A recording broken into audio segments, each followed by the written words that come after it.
আজকে চন্দনাইশের জমিনে আমি আসলাম। মানুষে বলল তাহির সাহেবের আগমন, শুভেচ্ছা, স্বাগতম। ওই দিন যখন আমি মারা যাব গো, ওই দিন ইমাম সাহেব মাইক দিয়া বলবে মরহুমের লাশ এসেছে, মরহুমের লাশ এসেছে। ওই দিন আর মাইক দিয়া বলবে না তাহিরি হুজুর এসেছে, জানাজায় আসুন। তার মানে হলো আমার সব শেষ। একটাই পরিচয়, ঘরে কয় আমার লাশ, বাহিরে কয় আমার লাশ। ইমাম সাহেব মাইক দিয়া কয় লাশ। কবরের পারে নিলে লাশটারে পায়ে ধর, কেউ কো লাশের বুকে ধর, কেউ কো লাশের পিঠে ধর, কেউ কো লাশের নিচ দিয়া কাপড় দিয়া ধর, কেউ কেউ বলে লাশের নিচে দিয়া কাপড় দিয়া ধর। কবরে নামায়া দেওয়ার পরে লাশের তিনটা বাঁধন খুলে দে, তাহিরির কাপড়ের কাপড় তিনটা খুলে দে। এই কথাটা সেদিন বলবে না। পৃথিবীর মানুষ কত নিষ্ঠুর, মুহূর্তে আমার সঙ্গে কত ব্যবহার করলো। ঘরেও কই আমার লাশ, কবরে নামানোর পরেও কই আমার লাশ। আবার মুখটারে খুল্লা দিয়া আর উপায় নাই, মুখটারে মদিনার দিকে ফিরাইয়া দেয়। তখন বুঝতে পারে এই দুনিয়ায় কেউ আপন নাই, যিনি আপন হয় তিনি তো এই দিকে আছে। এই দিকে ফিরাইয়া দেয় আমারে। কবরে দুইজন নামবো, দুইজন কবর দিকে উঠে যাবে। আল্লাহু আকবার বলেন। দুইজন কবর দিকে উঠার পরে পায়ের গুড়া দিয়া বাঁশগুলা দিব, আর বাঁশগুলা দিতে দিতে আমার কবরটারে অন্ধকার বানাইয়া ফেলবো। আমি দেখেছিলাম আমার গ্রামের এক সন্তানের আব্বা মারা গেল। আমি ওই দিন ভেবেছিলাম আমি আজকে দেখব বাবা কবরে থাকলে কবরের পারে সন্তান কি করে। আমি একটু আলাদা দাঁড়াইয়া দাঁড়াইয়া তার চোখের দিকে তাকাইলাম, দেখলাম দুইজন কবরে লাশটারে তার বাবারে নামাইলো, আর সে উপর থেকে তার বাবার কাফনের দিকে তাকাইয়া রইছে। পায়ের দিক দিয়া মুখের দিকে তাকাইলো, পায়ের দিক দিয়া যখন বাঁশগুলা দিয়া দিল তখন সে কোমর বরাবর আসলো, কোমর পর্যন্ত বাঁশগুলা দিয়া দিল। তখন সে বাবার বুকের বরাবর আসলো, বুকের উপরে বাঁশগুলা দিয়া দিল। তখন সে বাবার চেহারা বরাবর আসলো। যেই মাত্র চেহারা দিয়া বাঁশ দিয়া চেহারাটারে ঢেকে দিল, ওই মুহূর্তে সন্তান দেখতেছে কোন বাঁশের ফাঁক দিয়া তার বাবার লাশটা দেখা যায়। ওই ফাঁকটা বরাবর গিয়া দাঁড়াইছে।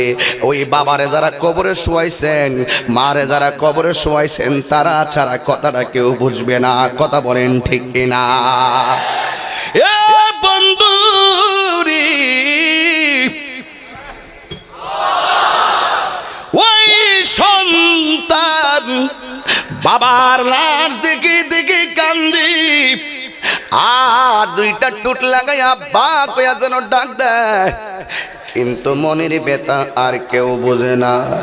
এরপর মানুষ বড় নিষ্ঠুর, ওই কবরের উপরে চাটাই গোলা বিছাইয়া দে। এই কবরটা একেবারে ঘুরো অন্ধকার হয়ে যায়। এরপর চলে না, কোদাল দিয়া মাটি টেনে টেনে কবরটার একেবারে অন্ধকার বানাইয়া দে। আমার নবী বলেন কবর বড় স্বর্গের জায়গা, এই কবর বড় নরকের জায়গা। আমার নবী বলে কবর বড় সুখের জায়গা, আমার নবী বলেন কবর বড় দুঃখের জায়গা। কথা বলেন ঠিক কিনা? এই জন্য যুবক ভাইরা, ওই যে মা আতাকুম রাসূলু ফাকুযুহু ওয়া মা নাহাকুম আনহু ফান্তাহু। আমার নবী আল্লাহ বলেছেন আমার বন্ধু তোমাদের জন্য যা কল্যাণ করে এনেছেন তা তোমরা গ্রহণ করো, আর যা থেকে নিষেধ করেছেন তা থেকে তোমরা দূরে থাকো। জোরে জোরে কোন মানার দরকার আছে না নাই? আমি চলে যাব, আমায় তোমরা পয়লা যায়ও না। আমি চলে যাব, বইলা যায় না। ডাইনে বামে মাটি, নিচে মাটির বিছানা। ডাইনে বামে মাটি, নিচে মাটির বিছানা। আমি চলে যাব, আমায় তোমরা বইলা যায় না। আমি চলে যাব, বইলা যায় না। ডাইনে বামে মাটি, নিচে মাটির বিছানা। ডাইনে বামে মাটির বিছানা। আসলে কি কথাটা সত্য না মিথ্যা? আমার কথার সাথে বাস্তবতার মিল আছে না নাই? এই দুনিয়ার সব বাড়ি কি আসল বাড়ি না নকল বাড়ি? আর আমাদের আসল বাড়ির নাম কি? আওয়াজে মানি না, জবান খুলে বলো নাম কি? এই কবরে যারা গেল তারা কি আর ফিরে এসেছে? এই বক্সের সাউন্ড একটু বাড়াই দেন। যারা কবরে গিয়েছে তারা কি আর ফিরে এসেছে? কেউ ফিরে আসে নাই। এই জন্য যুবক, ওয়াজ তো আমরা করি, ওয়াজ উলামায়ে কেরাম করে, সব কিছু মিলে যদি কবরে গিয়ে আমরা শান্তি না হই, আমার এই দুনিয়ার সংসার মিছে মায়ার বন্ধন। কথা বলেন ঠিক কিনা? এই জন্য আমার নবী বলেন, ওই কবরে যদি ঈমান হারা হইয়া যায় গো, ওই কবরে যদি ঈমান হারা হইয়া যায়, আমার নবী বলেন কবরের ভিতরে প্রথম একটি আযাব আছে। ওই আযাবটা হলো ডান পাশের মাটিগুলো এক প্রান্তে চলে যাবে, বাম পাশের মাটিগুলো আরেক প্রান্তে চলে যাবে। দুনিয়ার জমিনে চইলা ওলি আল্লাহর বিরুদ্ধে কথা বলছো, মাটি কোনো প্রতিশোধ নেই নাই। দুনিয়াতে চইলা নবীর বিরুদ্ধে কথা বলেছো, মাটি কোনো প্রতিশোধ নেই নাই। দুনিয়াতে চলে কোরআনের বিরুদ্ধে কথা বলেছো, মাটি কোনো প্রতিশোধ নেই নাই। কথা কোন ঠিক কিনা? দুনিয়াতে চইলা মা বাবার বুকে লাথি মেরেছো, মাটি কোনো প্রতিশোধ নেই নাই। দুনিয়াতে চইলা তুমি ওই সুদের কারবার করেছো, মাটি কোনো প্রতিশোধ নেই নাই। সব অন্যায় করে যখন গো মাটির ঘরে যাবে গো, ওই মুহূর্তে ডান পাশের মাটিগুলো এক প্রান্তে চলে যাবে, বাম পাশের মাটিগুলো আরেক প্রান্তে চলে যাবে। দুই পাশের মাটি এমন ভাবে তোমারে চাপা মারবে গো, তোমার ডান পাশের হাড্ডিগুলো একেবারে বাম পাশের হাড্ডির ভিতরে ঢুকে যাবে, আর বাম পাশের হাড্ডি ডান পাশের হাড্ডির ভিতরে ঢুকে যাবে। আমার নবী বলে ওই চাপা খাওয়ার পরে আল্লাহর বান্দা যেইভাবে চিৎকার মারবো, ওই চিৎকারের আওয়াজ যদি কোনো মানুষের কানে লাগতো, ওই মানুষটার কানের পর্দা ফেটে রক্তক্ষরণ হতে হতে লোকটা মারা যেত। আল্লাহু আকবার। এই জন্য কিসের বাহাদুরি, কিসের বাহাদুরি, কিসের আমাদের রাহাজানি? এই জন্য দুদিন পরে মারা গেলে সব শেষ হইয়া যাবে। এ বন্ধু, এ চন্দনেশের বাবারা, আমার নবী আপনার নবী বলেন এই গেল কবরের মাটি তোমারে চাপা মারবো।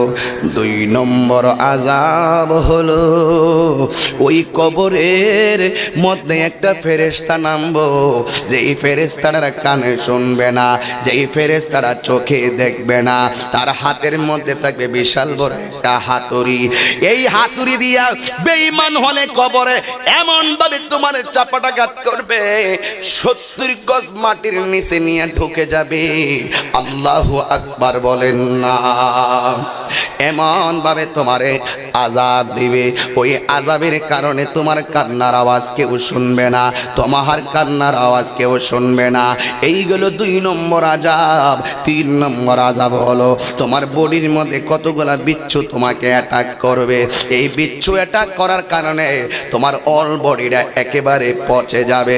শুধুমাত্র তাই নয়, তোমার অল বডির পায়ের গোড়া দিয়ে এমন একটা সাপ থাকবে কবরে, ওই সাপের চোখগুলা থাকবে দুনিয়ার আগুনের চাইতে 70 গুণ লাল লাল লাল চোখ করে কবরে এমন ভাবে তাকায়া থাকবে গো। ওই সাপের মুখের মধ্যে থাকবে লোহার দাঁত, এই দাঁতগুলো হবে 70 গজ লম্বা। ওই সাপের মাথার মধ্যে থাকবে মহিলাদের চুলের মতন চুলের গোছা। শুধুমাত্র তাই নয়, এই সাপের শরীরে এমন একটা দুর্গন্ধ থাকবে, আমার নবী আপনার নবী বললেন এই সাপের দুর্গন্ধ যদি পৃথিবীর কোনো মানুষের নাকে লাগতো, ওই মানুষটা কলেরা হইয়া মারা যাইতো। জোরে কি আল্লাহু আকবার বলবেন? এই হলো কবরের আযাব। আমার নবী আপনার নবী বলেন এই সাপটা এত লম্বা হবে, বুখারী শরীফের হাদিস। এই সাপটা কত বড় হবে? কবরের ভিতরে আল্লাহর ধরা কত শক্ত দেখেন।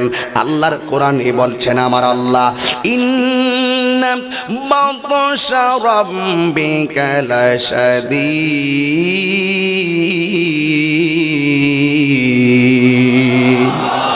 আল্লাহর ধরা কি নরম না শক্ত?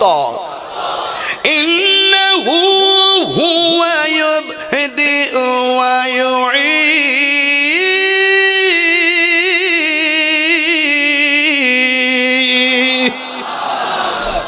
তোমার শুরুর মালিককে, শেষের মালিককে। ওয়া হুয়াল গফুরুল ওয়াদুদ যুল আরশিল মাজিদ।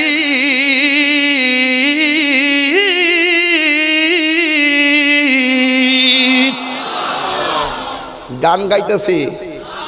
এই বিয়াদবের দল যারা তাহিরের বিরুদ্ধে কথা বলো, সামনে এসে বসে কথা বলো।